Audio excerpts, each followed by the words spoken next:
Nílé lóko lájò lẹ́yìn òdì mo kí gbogbo yín káàbọ̀ sí orí ìkànnì Sulaiman. Mo kí yín pé ẹ káàárọ̀, ẹ káàsán, ẹ káalẹ́ ní ibi tẹ́lẹ̀ gbogbo tẹ́lẹ̀ àti láǹfààní láti máa wò ìkànnì Sulaiman. Àjíjẹ ara yóò máa jẹun, Ọlọ́run ní fẹ́ ṣọṣẹ́ gbogbo wa. Ojú tẹ̀ fún wò wá àti títẹ̀ fún wò wá lòdì, kò sì ní fọ́nà ṣe ẹ ṣeun. Sulaiman TV #1 Islamic channel jẹ́ ìkànnì tí ó wà fún oríṣiríṣi wáàsí àti ọ̀rọ̀ ẹ̀sìn látọ̀dọ̀ ọ̀pọ̀lọpọ̀ àwọn àfáà ńláńlá jàǹkàjàǹkà tí wọ́n mọ̀ máa ṣàlàyé ọ̀rọ̀ nípa ẹ̀sìn wa. Ní báyìí, ẹ bá mi subscribe sórí Sulaiman TV kí ẹ lè máa jẹ ọ̀pọ̀lọpọ̀ gbádùn àwọn fídíò táwọn fi síbẹ̀ lónìí ọ̀rọ̀. Ẹ bá mi like kí ẹ sì bá mi subscribe, ẹ bá mi share kí ẹ bá mi comment sórí àwọn fídíò ìṣẹ̀lẹ̀ bẹ́ẹ̀ sí. Nítorí ẹ̀sìn kan tó fálù ni ó fálù gan o. Ọ̀jọ̀gbọ́n kan ní mararitu ala al-muruhati wa hiya tabki.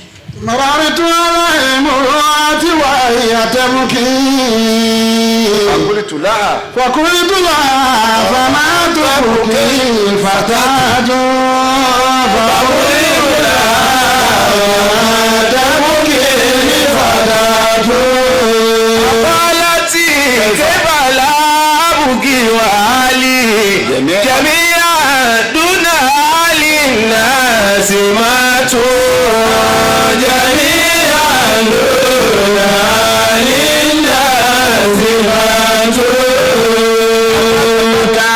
Mararitu ala fatati wa hiya tabki. Àti fata kankan náà ni. Mararitu ala al-muruhati wa hiya tabki. Ọ̀hún wo èdè lábáwá ló wò ń jọ náà bí lábáwá ṣe fálù tètè lábáwá dáa tó táwọn yẹn wá sọ di nǹkan yẹ̀yẹ́. Bẹ́ẹ̀ ni Islam fálù gan o tá a bá tẹ̀ ráwọn èèyàn ní Islam mọ́ àbí ká pẹ́ sí Ọlọ́run káwa máa parí ẹ̀bọ̀ wá bí Islam fálù ẹ̀sìn tá ànábì sí sọ ẹ kó tí wọ́n lójú pé mùsùlùmí ni mí ẹ̀sìn tí Abubakar sí ẹ̀sìn tí Umaru sí tí Usmanu sí Sayyidina Ali karamallahu wajahu ẹ̀sìn rẹ̀ ẹ̀sìn táwọn Abraham bùnà àwọn fi tí wọ́n sí gbogbo àwọn sàábà yìí ẹ̀sìn wọn lẹ́sìn míì ẹ̀sìn yìí ní fáàrí wọn ìjọ tí wọ́n ń fi bíbí ṣe fáàrí ẹ̀sìn ní Sulaiman fáàrí ti fi ṣe fáàrí. Abilisina amuna abalisina. Ó ní bí a bá ń ṣe fáàrí pẹ̀lú ọmọ lágbádá ni ọmọ tàmádò ní mímí ó ní Islam ló bí èmi. Ìsàmù tàhárọ̀ bí káyìsì ní àtẹ̀mí mi. Ìsàmù tàhárọ̀ bí káyìsì ní àtẹ̀mí mi. Wọ́n ní wọ́n ṣe fáàrí pẹ̀lú ìdílé tẹ̀mí pé ìdílé báyìí ló bí mi. Kẹ́sì àtẹ̀mí mi kẹ́ẹ̀ fi ń ṣe ìyànà pé ọmọ lágbájá ni wá ó ní tó bí èmi. Abiyí Ìsìlámù. Ó ní bàbá mi Ìsìlámù ni ẹ̀sìn yẹn ẹ̀sìn àmúyangàn ni. Ẹ̀sìn Ìsìlámù ẹ̀sìn àmúyangàn ni. Ẹ̀sìn tí ó bíútì ni. Ẹ̀sìn tó bíútì ni. Ẹ̀sìn tó fánù ni.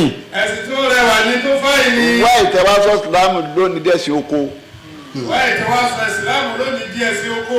Wá ìtẹ̀wáṣọ Ìsìlámù lónìí dẹ̀sìn jàgídíjàgan. Wá ìtẹ̀wáṣọ Ìsìlámù díẹ̀ sí jàgídíjàgan. Wá ìtẹ̀wáṣọ Ìsìlámù lónìí dẹ̀sìn nàbánà mùtùmí náà ẹ̀pá. Ìtẹ̀wáṣọ Ìsìlámù dà lónìí wá ìtorí bẹ́ẹ̀. Lọ́dọ̀ sọ pé mararitu. Mararitu ala al-muruhati wa hiya tabki. Mọ́rin. Ala al-muruhati wa hiya tabki. Òwúrọ̀ ìjọ́mọ̀nìyàn ni wọ́n ń pè bẹ́ẹ̀. Ọmọlúwàbí ni wọ́n ń pè bẹ́ẹ̀. Èèyàn tó fà ni wọ́n pè bẹ́ẹ̀. Ó ní mọ́rin lẹ́gbẹ̀ẹ́ rẹ̀. Wa hiya tabki. Mo rí i tó ṣe mí ni pé bó ṣe dáa tó wá ń sunkún. Mo rí i wá ń sunkún wà lẹ́gbẹ̀ẹ́ kan tó sàn káàkó tí ń sunkún pé tẹ̀bùkì wọ́n ń sunkún. Fakultu laha fama tabki fatatu. Fakultu laha fama tabki fatatu. Ó ní ọmọ wa súnmọ́.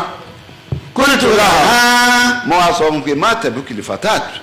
Bó ṣe dáa tó ọmọ arábìnrin yìí ìwọ tó rẹwà tó yáyì tó yìí ìwọ ìsìlámù tó dáa tó yìí ìwọ ìsìlámù tó fàdù tó yìí ìwọ islam tó bíútì tó yìí bá tẹ̀bùtì fàtàtù kí ni pọ̀ lẹ́kún. faqalati.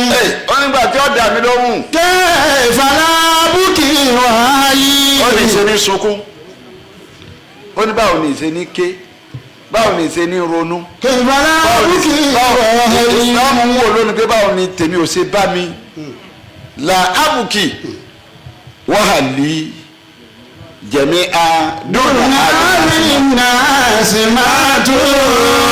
jẹ̀mí àlùna iná sì máa tó.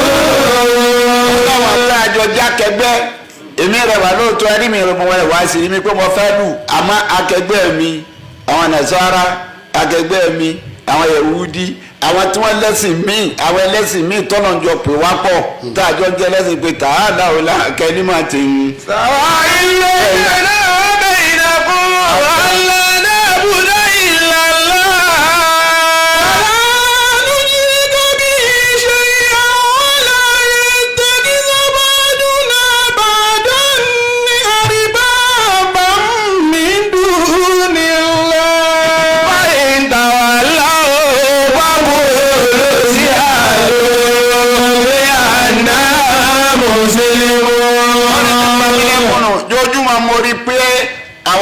Tèmi ń kú. Yomi àdúrà àwọn èèyàn tí wọ́n sì ṣẹ́kù wọ́n láwọn èèyàn tó fálù wọ́n láwọn èèyàn tó mọ̀rọ̀ sọ wọ́n láwọn èèyàn tó lajú wọ́n láwọn èèyàn tó gbáfẹ́ wọ́n láwọn èèyàn tó kẹ́kọ̀ọ́ wọ́n láwọn èèyàn abíyì mo wọ ọ̀dọ̀ tèmi nǹkan máa ń tán àtàtọ̀ bá fọ yọ̀fẹ̀ máa ti ọdún bí ọ̀sà wípé mùsùlùmí náà ni ọ ni ó sì wípé àfa náà ni ọ ni.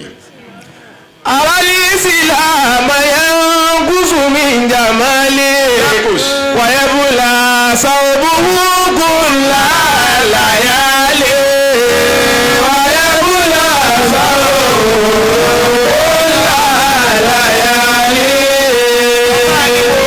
Awali Islam yanqusu min jamali. Ẹ̀sánú Islam gbogbo ẹ̀yin tẹ́ ń jẹ́ wẹ̀sìn. Ẹ̀sánú Islam gbogbo ẹ̀yin tẹ́ ń jẹ́ wẹ̀sìn. Gbogbo ẹ̀yin tẹ́ ń lo kọ Islam ẹ̀sánú ẹ̀ o. Gbogbo ẹ̀yin tẹ́ ń lo kọ Islam ẹ̀sánú Islam. Gbogbo ẹ̀yin tẹ́ jogún ẹ̀sìn ẹ̀sánú rẹ o. Gbogbo ẹ̀yin tẹ́ jogún ẹ̀sìn ẹ̀sánú ẹ̀. Àfáà ni mo rí. Arali Islam yanqusu min jamali. Ó ní pé ojoojúmọ́ lẹ́wà Islam ń dínkù. Ẹ̀ mọ̀ bí a ti bá dé. Ẹ̀ mọ̀ bí a ti bọ́rọ̀ Islam dé báyìí. Gbogbo páànù lè wà láti ká o. yanqusu min jamali. Gbogbo ẹ̀rù tó wà lára rẹ̀ a ti yọ kó.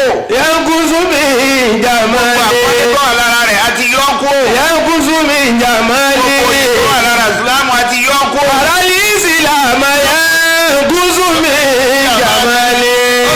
Islam lónìí yanqusu min jamali ìwà ń dínkù bí ẹwà bó ti bíìtì tó ó ní sì ń dínkù. wàyábùlà sábù òkúlà làyálé wàyábùlà sábù òkúlà làyálé. Báwo aṣọ yẹn ń gbó ṣọ́ọ̀bù aṣọ tí Islam dàbòra bí mo ti dàbáyà mọ́ra yìí Islam ò sí hòhò. Islam ò sí ní hòhò. Ọwọ́sọ. Ó wọṣọ. Ṣòkòtò wà fún. Ṣòkòtò wà fún. Àwọ̀tẹ́lẹ̀ wà fún. Àwọ̀tẹ́lẹ̀ wà fún. Agbádá wà fún. Ó tún wá da àdìkímbà rẹ̀ ó tún dà bóra. Àdìkímbà ó tún wá dà bóra. Kódò wé láàní.